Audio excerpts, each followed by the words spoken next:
네, 오늘은 높아지려는 욕망이라는 제목으로 함께 하나님의 말씀을 나누도록 하겠습니다.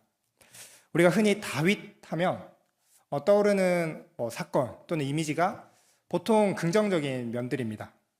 우리에게 하나님을 모욕했던 골리앗을 용감하게 무찔렀던 소년, 또는 하나님께서 그 마음에 합한 자로 어디에 가든지 어떤 전장에서도 늘 승리케 하셨던 승리의 용사, 이런 믿음의 모습 때문인지 다윗은 참 어려울 때도 많이 있었죠.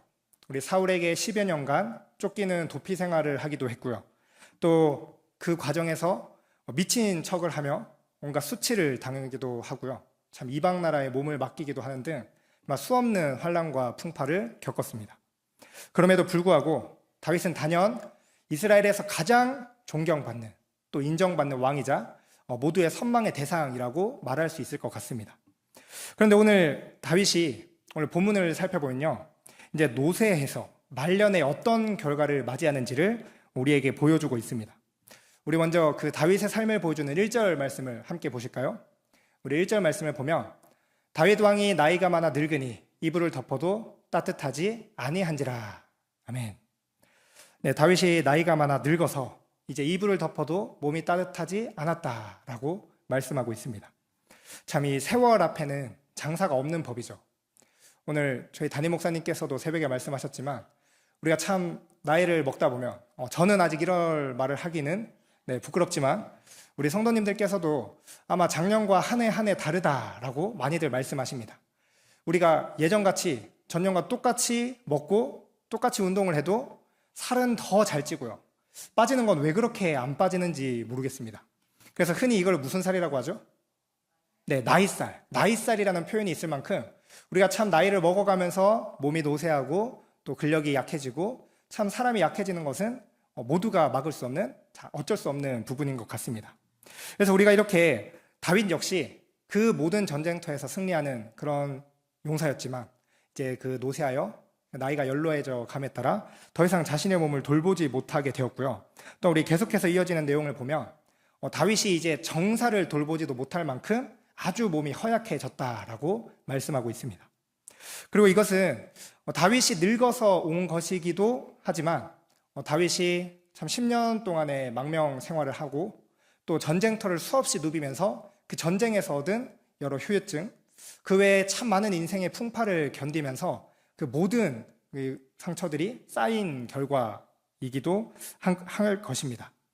이렇게 성경은요, 우리가 다윗이나 어떤 믿음의 사람의 좋은 면만을 또 믿음의 모습만을 그리는 것이 아니라 그 사람의 특히 다윗의 약점과 연약한 부분, 심지어 죄의 추악한 모습들까지도 그대로 기록하고 있는 것을 우리가 볼 수 있습니다. 여기서 이 열왕기상의 기록 목적을 우리가 엿볼 수 있는데요. 우리 열왕기상이 어떤 뜻이죠? 이 열이라는 단어가 나열하다 이런 뜻이죠. 그래서 왕들을 나열하는 그 일대기를 통해서 하나님께서 어떻게 역사하셨는지를 기록한 책이 바로 열왕기서입니다. 그래서 이 열왕기서는 이스라엘과 유대 왕들의 그 역사를 통해서 단순히 역사적인 교훈을 주는 것만이 아니라 우리가 그 왕들의 모습을 보고 바로 하나님을 향해 우리가 어떤 믿음을 가져야 하는가를 분명하게 하는데 그 목적이 있습니다. 바로 다시 말해서 왕이 정치를 잘하고 뭔가 경제에 눈이 밝아서 아니면 군사적인 능력이 뛰어나서 그 나라가 흥왕하는 것이 아니라 하나님께서 그 사람과 그 왕과 함께 하실 때, 그리고 그 왕이 하나님의 뜻을 따를 때 비로소 그 나라가 또 그 삶을 하나님께서 은혜 가운데 복되게 하신다는 것을 우리에게 보여주시는 성경입니다. 그래서 우리는 이 열왕기서를 역사서로 분류하지만 이스라엘은 이 열왕기서를 선지서로 분류합니다. 다 모든 것이 하나님의 계시와 말씀을 따라 이루어지는 일들을 기록하고 있죠. 그래서 오늘 우리 말씀을 통해서 그렇다면 우리는 과연 하나님을 어떻게 따르고 어떤 믿음의 삶을 살아야 할지 한번 우리의 믿음을 돌아보는 시간이 되었으면 좋겠습니다. 이렇게 오늘 본문을 보면 이제 다윗이 연로하여서요, 이제 나라를 통치하기도 힘든 지경에 이르렀습니다. 더 이상 왕의 병화는 나라의 그 대표하는 왕이 병에 걸렸다는 것은 그 나라 자체에 큰 우환이 되기도 하죠. 그래서 이에 모든 시종들이 다 달라붙어서요, 이제 다윗의 병을 조금이라도 낫게 하려고 이제 노력을 기울입니다. 그 노력을 보면 2절에서 이렇게 말씀하죠. 우리 함께 읽겠습니다. 그의 시종들이 왕께 아뢰되 우리 주 왕을 위하여 젊은 처녀 하나를 구하여 그로 왕을 받들어 모시게 하고 왕의 품에 누워 우리 주 왕으로 따뜻하시게 하리이다 하고. 아멘. 네, 이 2절 말씀을 보면 우리 지금 현대의 기준으로는 조금 다소 이해하기 어려운 부분도 있죠. 왕이 몸이 따뜻하지 않은 그런 어떻게 보면 병이고 몸이 노쇠했는데요. 이를 위해서 젊은 처녀 하나를 구해서 왕을 받들어 모시게 하고 그 왕의 품에 누워서 따뜻하게 한다라고 말씀하고 있습니다. 참 우리의 기준으로는 이해하기 어렵지만 그런데 이것은 이들의 택한 방식은 고대에서 치료를 하는 그런 의술 방법 중에 하나였습니다. 그래서 현대의학에서도요, 우리 기력이 다해서 체온이 떨어지는 그런 사람들에게 사람이나 이 동물의 체온을 통해 이 온도나 몸을 회복하게 하는 이런 치료법, 이것이 실질적으로 유의미하다는 연구 결과나 이런 치료법도 있다고 합니다. 혹시 캥거루 케어법이라고 들어보신 분이 있으실까요? 네, 이 부모가 자신의 아이를 맨살을 맞대고 안아줄 때 때로는 뭐 이른둥이라고 하죠. 칠삭둥이, 팔삭둥이, 이 10달을 채우지 못하고 태어난 아이가 이 몸이 온전치 못할 때 어찌 보면 현대의학으로는 도저히 치료할 수 없는 불가능한 상황 속에서 이제 엄마의 체온과 또 맥박과 그 따스한 품을 겪으면서 이렇게 회복이 되는 이런 일이 일어나기도 하고요. 또 요즘에 자녀를 낳으면 이제 아버지가 그 아이를 품에 안고 이렇게 정서적으로 교류하는 시간을 가집니다. 혹시 경험해 본 분이 계실까요? 네, 이것을 경험하신 분은 요즘 세대. 네, 이것을 모르시는 분은 네, 이렇게 이런 정서적으로 교류하고 또 아이와 또 사람과 이런 온정을 나누는 것이 치료의 방법 또는 아주 좋은 효과를 미치는 것처럼 아마도 이런 치료법이 고대에도 그대로 사용했던 것이 아닐까 생각이 듭니다. 그런데 그것보다 중요한 것은 바로 지금 이 모든 신하들이 다윗, 이 나라의 중심이 되는 다윗 왕을 회복하기 위해서 취한 방법이 지극히 세상적인 방법이었다는 것입니다. 그 당시에 흔히 치료법으로 성행하던 세상의 풍습을 따른 것이었고요. 그 과정에서 다윗의 기력을 회복시켜서 여기에는 이 신하들의 많은 다른 마음도 있었습니다. 다윗이 다시 회복되었을 때 정말 이 자신이 평생을 따랐던 왕에 대한 충성심, 그 왕이 회복되었으면 하는 바람도 있었지만 그러나 결국 그 건재함 앞에 자신들이 가지고 있던 기득권, 자신들이 그동안 취해왔던 삶의 안정, 이것들을 얻기 위해서 다윗이 회복되기를 바라며 수단과 방법을 가리지 않고 다윗을 회복하려고 노력했던 것입니다. 그런데 이들이 택한 방식, 세상의 풍습을 따라 이 치료법을 택하게 되었는데요. 그렇게 그들이 택한 사람은 수넴 여인 아비삭이었습니다. 우리 성경을 보면 이 수넴 여인이 대체로 미인이 많다라는 그런 표현들, 말이 있습니다. 그래서 이들 다윗의 기력을 회복할 방법으로 미인이 많기로 유명한 이 수넴에서 아름다운 여인, 그것도 처녀를 데려오는 것, 그것이 이들이 다윗을 회복하기 위해 취한 치료법이자 방법이었습니다. 아비삭을 치료를 위해서인데 아름답고 이름 있는 여인을 취하는 것, 우리가 치료를 하기 위한 것에는 조금 관계가 없어 보이죠. 그래서 이들은 너무나도 세속적인 방법으로 더 젊고 더 아름다운 여인이 함께하면 더 잘 나을까, 낫진 않을까 하는 마음으로 이런 방법을 취한 것입니다. 이렇게 아비삭을 다윗의 아내로 삼게 해서요, 이제 옆에서 시종들게 했지만 그런데 다윗은 어떻게 행하는지 우리 이어지는 4절 말씀을 우리 함께 읽어보도록 하겠습니다. 함께 읽습니다. 이 처녀는 심히 아름다워 그가 왕을 받들어 시중 들었으나 왕이 잠자리는 같이 하지 아니하였더라. 아멘. 네, 여기서 다윗이 하나님의 마음에 합하고 하나님께 인정받았던 이유를 볼 수 있는 것 같습니다. 정말 세상 사람들은 이 젊은 여인, 그것도 처녀를 다윗 왕의 품에 안기게 하면 더 잘 나을 것으로 생각됐지만 다윗은 그것이 하나님이 기뻐하지 않는다라고 생각해서 이 여인의 품에 안기지도 같이 잠자리에 들지도 않습니다. 이렇게 하나님의 뜻을 구하면서 하나님이 기뻐하시는 것이 무엇일지를 고민하며 살아가는 삶, 그것이 노쇠해서 더 이상 나라의 정사를 돌보지도 못하고요, 자신의 몸을 제대로 가누지 못하는 상황에서도 다윗이 하나님을 위해 끝까지 믿음으로 살아간 믿음의 삶이었습니다. 이렇게 노쇠해졌을 때 그럼에도 하나님이 원하시는 믿음의 삶에서 떨어지지 않는 것, 이렇게 온전한 믿음으로 완숙해진 다윗의 성숙한 믿음을 우리가 보게 되는 것이죠. 참 우리도 이렇게 다윗과 같이 젊었을 때만 또는 나와 하나님이 도움이 필요할 때만 내가 옛날에 소시적에는 이렇게 열심히 하나님을 따랐는데가 아니라 우리가 나이를 먹어서도 주님 앞에 갈 날이 가까워서도 우리가 주님 앞에 서는 그날까지 일평생 하나님을 더 사모하고 주님이 기뻐하시는 믿음의 삶을 살아드리는 저와 여러분 되시길 주님의 이름으로 소망합니다. 아멘. 그런데 우리가 이렇게 다윗이 잠자리를 젊은 여자와 같이 하지 않고요, 믿음으로 행했다면 보통은 어떤 이야기가 따라와야 되나요? 이렇게 행했더니 하나님이 은혜를 주셨다, 이런 하나님이 복을 주셨다가 되어야 되는데요. 그런데 완전히 반전의 내용이 나옵니다. 지금 이 다윗의 노쇠함만을 기다렸다 자신의 야망을 드러낸 이가 있었으니 바로 누구죠? 그의 아들 아도니아가 등장합니다. 지금 아도니아가 어떻게 하는지 우리 5절 말씀 한번 보실까요?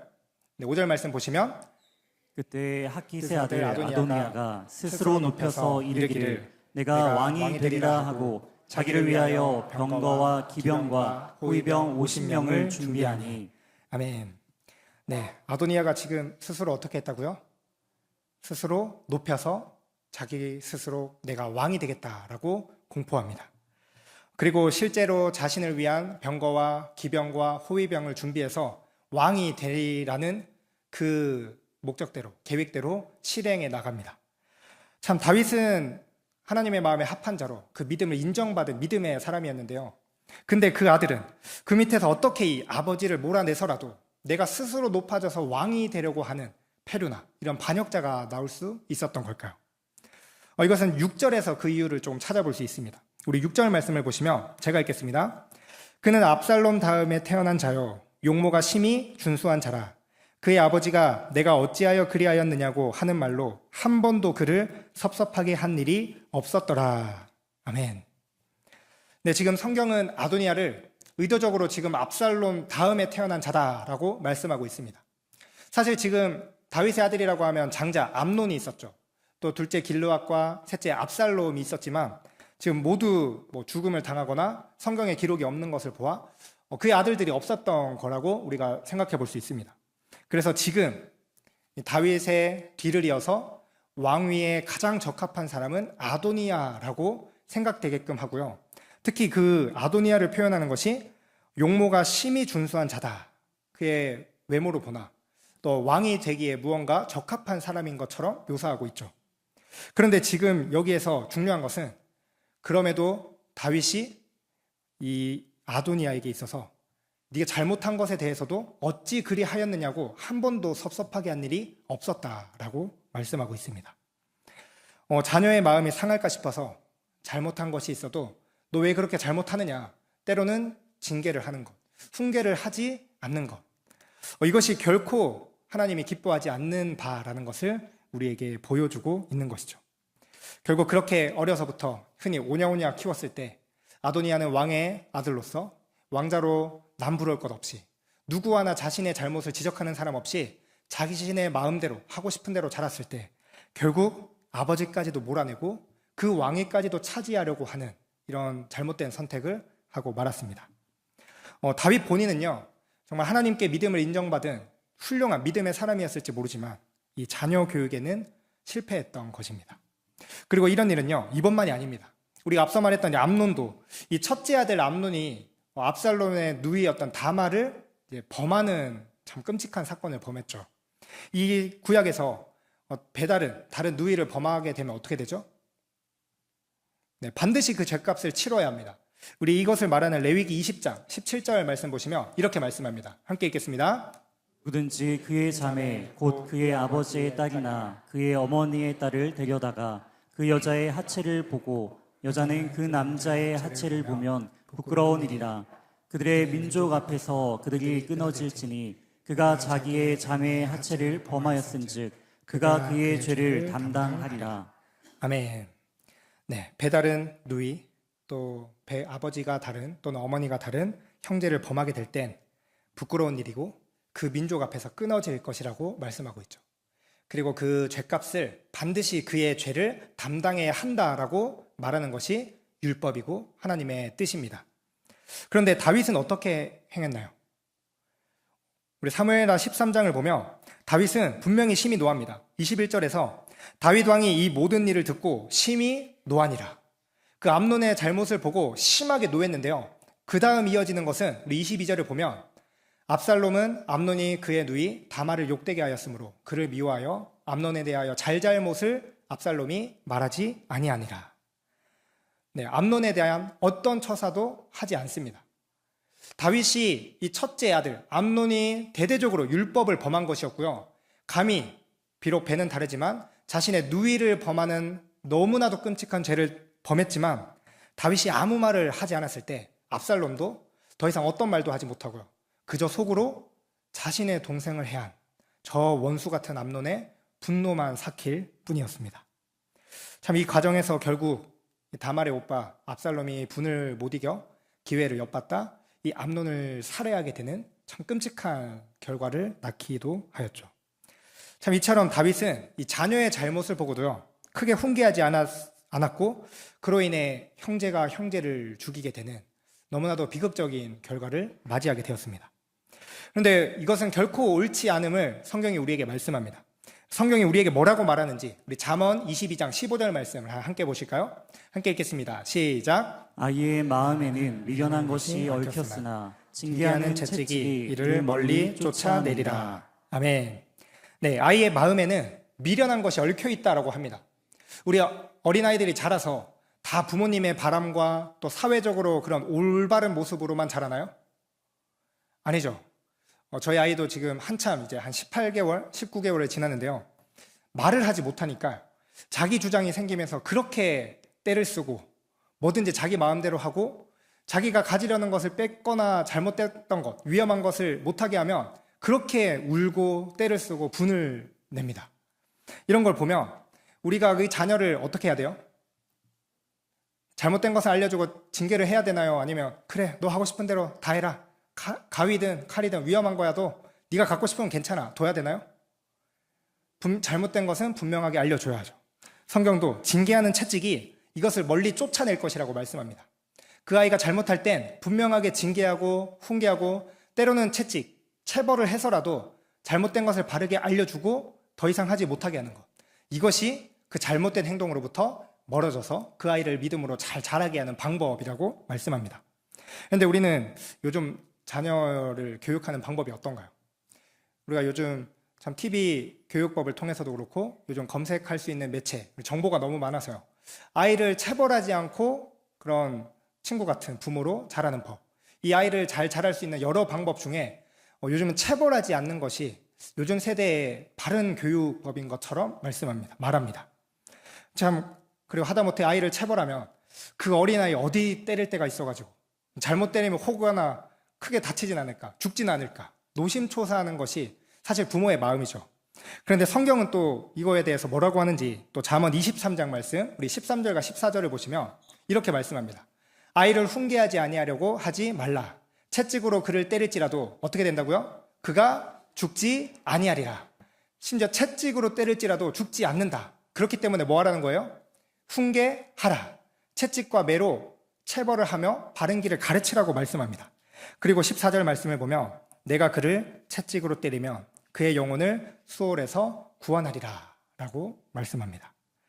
이렇게 자녀를 때려서라도 바른 길로 인도하는 것, 이렇게 진리로 인도하는 것이 진정 자녀를 위하는 길이라는 것을 분명히 성경은 우리에게 말씀해 줍니다. 이렇게 우리가 하나님께서는 채찍으로 때려서라도 잘못된 것은 잘못되었다고 알려주는 것, 그렇게 믿음이 또 우리가 바르게 살아가는 것이 무엇인지를 알려주는 것이 그 자녀를 하나님이 원하시는 방법으로 키워가는 것임을 우리에게 말씀해 주고 있죠. 그런데 많은 사람들이 하나님의 뜻을 따르지 않고요, 그저 자신의 마음에 가는 대로 그저 이쁜 그 자녀를 정말 애지중지하며 그렇게 키워갑니다. 그래서 우리가 요즘 계속해서 우리 세일회를 통해서도 마찬가지고요, 우리 가정 예배와 우리 가정에서의 신앙교육에 대한 어떤 중요성을 우리의 말씀을 통해 듣고 있죠. 이 기독교적인 세계관 안에서 우리가 진리를 따라 살아가는 것이 무엇인지를 우리 자녀들에게 분명하게 가르쳐야 합니다. 우리가 머리가 굵고 나면 이것을 가르치기가 쉬운가요? 어려운가요? 네, 말을 듣지도 들으려고 하지도 않습니다. 그저 잔소리처럼 여기려고 하는 이 자녀들에게 어려서부터 조금이라도 더 하나님의 말씀으로 바르게 가르치는 것이 신앙의 교육이 너무나도 중요합니다. 이렇게 자녀를 신앙과 믿음으로 또 기독교적인 세계관으로 바르게 가르칠 때 하나님께서 이 사람을 통해 하나님의 놀라운 은혜를 또 역사를 이루어 가실 것입니다. 근데 참 여기서 중요한 것은요, 다윗의 삶은 하나님의 마음에 합한 사람이라고 증언하실 만큼 누구에게나 믿음을 인정받을 만한 그런 모범의 삶을 살았습니다. 그런데 아무리 모두가 인정하는 완벽한 삶, 하다못해 완벽한 삶을 살았다 할지라도요, 심지어 하나님께서 인정하는, 칭찬하는 믿음의 사람이다 할지라도 자녀에 대한 훈계, 체벌을 제대로 하지 못했을 때 수없이 이 자녀가 부모의 생명을 노리는 이런 끔찍한 결과를 낳게 될 수 있다는 것, 우리가 참 명심해야 되는 부분인 것 같습니다. 이에 대해 어떤 사람들이 이렇게 말합니다. 오늘 다윗의 이 사건을 보면 그 고대 또 왕정시대의 사건을 오늘날과 동일하게 볼 수 있겠느냐라고 말하는 사람도 있습니다. 그런데요, 이 세상적인 가치는요, 오늘날도 예나 지금이나 동일하게 적용됩니다. 우리가 부모 간의 인륜보다 또는 어떤 개인의 인권이나 희생보다 대의를 위한다면 우리가 더 높아지고 무언가 이 세상에서 명예를 얻을 수 있다면 그 정도 희생쯤은 감수할 수 있어 라고 말하는 것이 세상에 말하는 방식, 살아가는 방식이죠. 그렇게 우리가 더 높아지고 더 유명해지고 조금이라도 더 많은 부와 권력을 누리는 것이 마치 행복한 삶, 성공한 인생인 것처럼 말합니다. 예나 지금이나 이 부와 명예, 높아지려는 것에 대한 이 갈망은 끊임없이 지금도 동일하게 이어지고 있죠. 그러나 하나님은 분명하게 이것이 다르다고 말씀합니다. 지금 아도니아가 자신을 따르는 기득권 세력, 이 권력 기반을 가지고요, 지금 왕위를 차지하려고 하니 다윗을 따르던 수많은 사람들이 다 아도니아 편에 붙었습니다. 모두가 볼 때 이미 왕위에 가장 적합한 왕의 서열에 가까운 사람, 또 수많은 다윗을 따르던 용사들이 다 아도니아 편에 붙었을 때 여기에 따르지 않고는 배길 수가 없는 것이죠. 그래서 어느 지경에 서냐면 우리 7절 말씀, 오늘 본문 7절 말씀을 보시면 아도니아가 스루야의 아들 요압과 제사장 아비아달과 모이하니 그들이 따르고 도우나. 아멘. 네, 지금 여기에 나오는 스루야의 아들 요압, 지금 다윗 군대의 총사령관이죠. 군대의 장관과 또 제사장, 이 종교의 지도자, 지금 핵심 인물이 이미 아도니아가 포섭해서 아도니아를 따르고 있습니다. 지금 우리가 여기에 나오는 사람들, 요압과 아비아달이 모의해서 이제 이 사람들만 아니라 또 수많은 다윗의 신하들이 지금 아도니아의 편에 섰습니다. 그러면 지금 이제 군대의 장관, 또 종교 지도자, 그리고 왕 위에 서열이 제일 가는 왕자가 이제 왕위를 찬탈한다 하면 여기에 서지 않았을 때 거기에서 나오는 후폭풍을 참 누구라도 감당하기 두렵겠죠. 이렇게 세상의 방식대로면, 그리고 이것이 당연한 것처럼 보입니다. 이미 군대의 장관도 돌아섰고 종교의 지도자도 돌아섰고 다윗을 따르던 수많은 사람들이 돌아섰는데 나라고 별 수 있겠어? 나도 따라야지. 이렇게 힘 앞에, 권력 앞에 누구나 굴복하는 것이 세상의 방식이죠. 그러나 이런 같은 상황 속에서도요, 끝까지 이 세상의 힘에, 권력에 넘어가지 않은 사람들도 있었습니다. 우리 이어지는 8절 말씀을 우리 함께 읽어보실까요? 함께 읽습니다. 제사장 사독과 여호야다의 아들 분야야와 선지자 나단과 시므이와 레위와 다윗의 용사들은 아도니아와 같이 하지 아니하였더라. 아멘. 네, 여기에 우리 앞선 7절에서 읽었던 것보다 사람들이 조금 더 많이 나오죠. 그래서 이것이 좀 많은 것처럼 보이는데요, 실제로 이 밑에는 더 무수히 많은 모든 신하들이 아도니아 편에 선 것을 보게 됩니다. 근데 여기에 나오는 제사장 사독과 또 여호야다의 아들 브나야와 또 나단, 선지자 나단과 시므이와 레위, 또 다윗의 용사들은 아도니아와 같이 그 권력 앞에 돌아서지 않았다라고 말씀하고 있습니다. 이들이라고 두렵지 않았을까요? 유명한 장수들이, 신하들이, 이름 있는 그런 사람들이 모두가 다음 가는 아도니아에게 섰을 때 우리가 그 자리에 다수에 서지 못했으면 그 반대편에서 오는 어떤 결과가 올지 아무도 모르는 일입니다. 그렇게 아도니아의 계획은 점점 더 체계적이고 완벽을 기하며 그의 뜻대로 흘러가게 됩니다. 아도니아는 잔치를 베풀어서 더 많은 신하들을 초청합니다. 우리 9절과 10절 말씀을 우리 함께 읽겠습니다. 시작. 아도니아가 에르노겔 근방 소엘렛 바위 곁에서 양과 소와 살찐 송아지를 잡고 왕자 곧 자기의 모든 동생과 왕의 신하된 유다 모든 사람을 다 청하였으나 선지자 나단과 브나야와 용사들과 자기 동생 솔로몬은 청하지 아니하였더라. 아멘. 네, 우리 앞선 9절 말씀 보면 지금 아도니아는 에누로겔 이 근방 소엘레 바위 곁에서요, 양과 소와 살찐 송아지를 잡아서 왕자들, 자신의 동생들을 모두 초대하고요, 또 왕의 신하된 유다 모든 사람들을 다 청했습니다.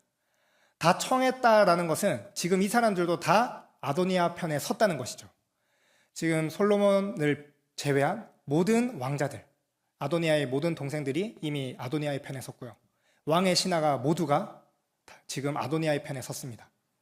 이제 이 사람들에게 서지 않으면, 다윗 편에 서 있으면 우리의 생사가 어떻게 될지 모르는 상황 속에서 끝까지 다윗 편에 섰던 사람들, 이들을 10절에서 이렇게 말씀하죠. 선지자 나단과 브나야와 용사들과 자기의 동생 솔로몬은 청하지 아니하였더라. 아도니아는 이들을 아예 초청하지도 않습니다. 이 사람들은 평소에도 보였던 것이죠. 아도니아가 알아서 청하지도 않을 만큼 이들은 평소에도 하나님의 뜻을 따라 다윗 편에 서고 하나님의 사람에 서고 하나님의 뜻대로 살아가는 사람들이었습니다. 저들은 어차피 청해도 우리 방식에 따르지 않을 거야. 그래서 저들은 청하지도 않고 그저 저들이 믿는 하나님, 저들이 말하는 소수더라도 어렵더라도 그 믿음의 길을 걸어가는 사람들은 함께하지 않아도 돼 라는 것이 그들의 삶이었던 것입니다. 이들의 삶이, 또 그들의 세계관은요, 이 세상의 가치를 따르는 사람들에게도 보여지는 것이죠. 저 사람들은 우리와 달라. 이 힘의 논리, 세상의 방식을 따르지 않고 항상 하나님의 말씀대로 따르는 사람들이지, 내가 저들을 유혹해도 넘어오지 않겠구나. 그들의 삶은 평소에 사람들에게 보였던 것입니다. 그리고 이 삶은요, 이 믿음의 가치관은 한순간에 거저 만들어지는 것이 아닙니다. 우리가 평소에 작은 하나님의 말씀부터, 작은 나의 어려운 믿음의 선택부터 하나님의 뜻대로 살아가는 선택과 그 삶을 통해서 조금씩 그 발걸음을 걸어나가고 열매 맺어지고, 그렇게 그 기독교적인 세계관, 신앙의 교육, 믿음을 함께하는 사람들을 통해서 점차 그 사람들이 또 그 믿음이 커져 나가고 넓혀 나가지는 것이죠. 그런데 힘을 가진 사람은 누구죠? 이 세상의 힘과 권력을 가진 사람은 아도니아고요, 세상이 더 강하고 그 앞에 우리가 힘을 쓰지 못할 것처럼 보입니다. 그런데 하나님의 눈에는요, 세상에서 가지고 있는 힘, 권력, 그것은 아무것도 아닙니다. 지금도 이 아도니아 편에 선 사람들은 왕의 신하된 유다의 모든 사람이라고 말하고 있죠. 우리가 제 아무리 강한 사람이 있어도요, 절대적인 다수, 모든 사람들을 상대해서 이길 수 있다는 것은 사실상 불가능에 가깝습니다. 그럼에도 하나님은 어떻게 역사하시는지, 선지자 나단을 통해 또 하나님께서 직접 다윗을 통해서 역사하셔서 당당하게 선포하는 말씀, 우리 마지막 1장 29절과 30절 말씀 읽겠습니다. 왕이 이르되 내 생명을 모든 환난에서 구하신 여호와께서 살아계심을 두고 맹세하노라. 내가 이전에 이스라엘의 하나님 여호와를 가리켜 내게 맹세하여 이르기를 내 아들 솔로몬이 반드시 나를 이어 왕이 되고 나를 대신하여 내 왕위에 앉으리라 하였으니 내가 오늘 그대로 행하리라. 아멘. 네, 지금 아도니아의 너무나도 완벽한 계획, 모든 신하들이, 모든 왕자들이 자신을 따르고 이제 왕위를 차지하는 것이 눈앞에 있던 그 상황 속에서 그 완벽한 계획을 가로막은 것은 지금 노쇠해서 이제는 내가 저 자리를 차지할 수 있겠구나라고 보여진 다윗을 통해서 이루어집니다. 너무나도 노쇠하여서 더 이상 나라를, 정사를 돌볼 수도 없는 그 다윗의 입술을 통해 하나님이 예언하셨던 그대로 솔로몬이 다윗의 뒤를 이어 왕위를 이어갈 것이고, 다윗에게 약속했던 그 왕위를 영원토록 보존하리라 라는 그 약속을 하나님이 말씀하셨던 그대로, 하나님의 뜻대로 그대로 이루어 가십니다. 바로 이 나라와 온 역사를 주관하시는 분, 우리가 아무리 사람의 능력과 지식과 온갖 계획으로 우리가 하고자 하는 뜻을 이루려고 해도요, 결코 하나님의 능력 앞에, 하나님의 작은 몸짓 앞에 우리는 아무것도 아니라는 사실입니다. 이렇게 다윗은 여호와께서 사람의 계심을 두고 모두에게 선포하죠. 솔로몬이 반드시 나를 이어 왕이 되고 나를 대신하여 내 왕위에 앉으리라. 아도니아가 아닌 하나님께서 나에게 약속하신 솔로몬이야말로 나의 뒤를 이을 왕이고 하나님께서 반드시 이 일을 이룰 것이다. 이렇게 세상의 방법을 따르지 않고요, 하나님의 편에 선 사람들, 정말 소수에 불과했던 선지자 나단, 브나야, 다윗의 용사들을 통해서 하나님께서는 놀라운 하나님의 약속을 말씀하신 그대로 이루어 가십니다. 우리가 다수 편에 서고 세상의 힘의 방식, 세상의 방식을 따른다고 해서 결코 우리가 행복, 우리가 성공, 세상이 말하는 우리 부유를 누릴 수 있는 것이 아니라는 사실입니다. 그리고 우리가 제 아무리 세상에서 인정받아도요, 하나님의 뜻이 아니라면 우리의 모든 계획이, 우리의 경험이 아무것도 아니라는 사실을 우리가 다시 한번 기억해야 할 것입니다. 우리가 살아가는 모든 것은 다 하나님의 뜻 안에서, 계획 안에서 이루어진다는 것, 우리가 다시 한번 생각하면서 참 우리 눈에 더 옳아 보이고 우리가 더 빨라 보이고 조금 편법을 써서라도 내가 원하는 것을 이루고자 하는 그 모든 욕망, 이것은 결국 우리의 마음에 있는 계획과 욕망이 나와서 이것을 할 수 있다는, 스스로 높아지려고 하는 욕망으로부터 오는 것이죠. 우리는 하나님의 은혜를 받은 자로서 하나님께서 이 모든 이 땅을 창조하시고 우리의 삶을 주관하신다는 분명한 믿음 아래서 우리의 모든 생각과 뜻을 다 내려놓고 오직 하나님께서 우리에게 약속하시는 그 언약의 말씀을 따라 정말 어두운 세상 가운데 믿음을 흔들리지 않고 끝까지 하나님을 기쁘시게 하는 삶 살아드리는 이 자리에 함께한 모든 우리 신일교회 성도님들 되시길 주님의 이름으로 축원드립니다.